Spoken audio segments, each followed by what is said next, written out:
I did, in fact, look. I did say I was going to look for nutmeg recipes, and I certainly did do so. And well, outcome worrying.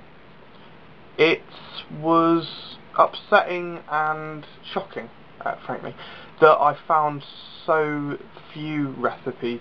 In terms of recipes, very few. In terms of recipes where it was the star of the dish, none. Did I see, nutmeg stew? Not a single time. Okay, that's a bad example, but you would expect to see nutmeg cookies. Nothing. There were recipes that featured nutmeg, but I don't think, I don't recall seeing any at all with the nutmeg in the title. And we've come up with three recipes, three nutmeg recipes. These are nutmeg recipes, arguably they feature nutmeg excessively. Actually, I haven't made any of them, so, I mean, they are based on existing recipes with alterations, so I do feel comfortable saying that they are my own recipes, but I also feel comfortable in saying that there's no reason that they wouldn't work. The first one I'm going to talk about is Nutmeg Cookies, which is an obvious choice and can't really go too far wrong. So you will need 250 grams of plain flour. I mean, it says half a teaspoon of bicarbonate of soda and half a teaspoon of salt, but to be honest, you don't need them. Made cookies before without such ingredients, and I think it's a myth. Their power and influence in the cooking world is 170 grams of unsalted butter, melted. Could be salted, to be honest. I mean, that will give a kind of a salt-sweet, because I mean salted caramel is all the rage these days, but probably stick to unsalted for this one. 200 grams of dark brown soft sugar, one egg yolk, so that's 2 egg yolks and an egg white, and at least an entire nutmeg. So basically get the sugar, both the sugar and the butter, the melted butter, you melt it in a microwave or whatever and mix it together. Add the egg yolk and the egg, then add the flour and the nutmeg. Stir this all up. Obviously it should have been stirring as you go, ideally, and then basically just put them in the oven for however long. But gas mark 5. I mean, this recipe makes reasonably chewy cookies, so you don't really want to let them get too brown. You don't really want to let them get brown at all, because to make chewy cookies you basically just undercook them. Fresh eggs, so that'll be fine. Yeah, just basically when they're still white and when they're flat, you'd be like, chillin'. Take them out, and when they cool, they'll be like, yeah, chewy.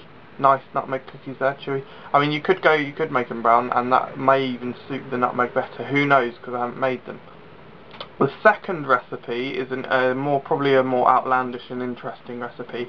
I call this one Papa's Nutmeg Chicken dish. This is a savoury dish, much like the sweet and sour chicken from the Chinese kind of culinary world, which is a sweet and savoury dish. This is my own recipe, but it will work, I promise. Right, so you get chicken, basically however many people you're cooking for, get that many chicken breasts, give one person a chicken breast each. You need to marinate it first, whack it in a bowl, get enough water, milk and nutmeg, mix that up with, shitloads of nutmeg, mix it up, want just about enough to cover the chicken. You want to leave it marinating for at least kind of 4 hours. I mean, ideally do it before you go to work, and then obviously when you get back, in the fridge, of course, because basically definitely put it in the fridge. Cover it. You don't want fridge taste in chicken, if you catch my drift, because the fridge can definitely give off flavours, particularly if there's uncovered meat. None of my business if you do. Yeah, that should. I mean, in this marinade, it should be freshly grated.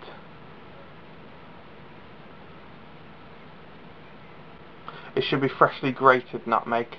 After that, you want to fry it, or rather rinse it off. The flavour is permeated after 8 hours.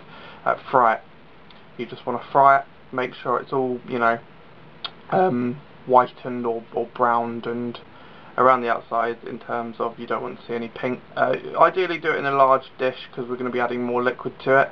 You know, so brown them all off, that's fine. Then get 500 millilitres of coconut milk or like coconut block crumbled in milk. Add 100 grams of brown sugar to sweeten.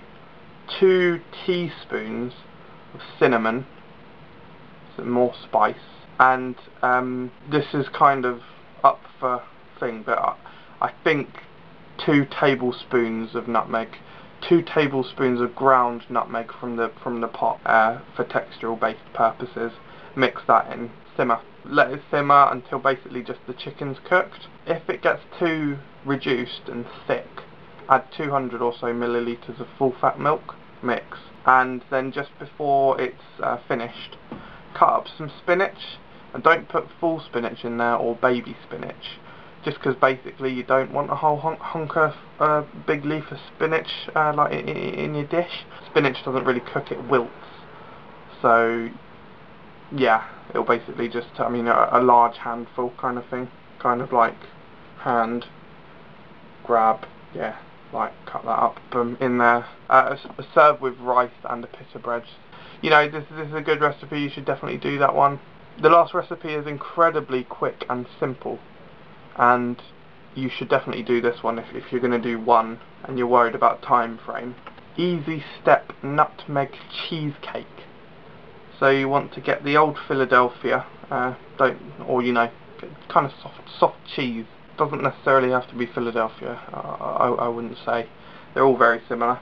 Get 100 grams of digestive biscuits and 150 grams of nice biscuits. They're the kind of coconut tasty slightly ones.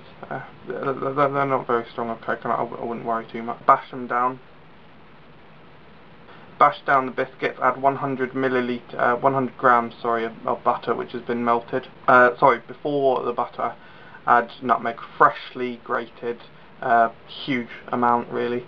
Add the butter, boom, base, sorted, in fridge. There you go. Because obviously in a cheesecake type dish, don't be an idiot about things.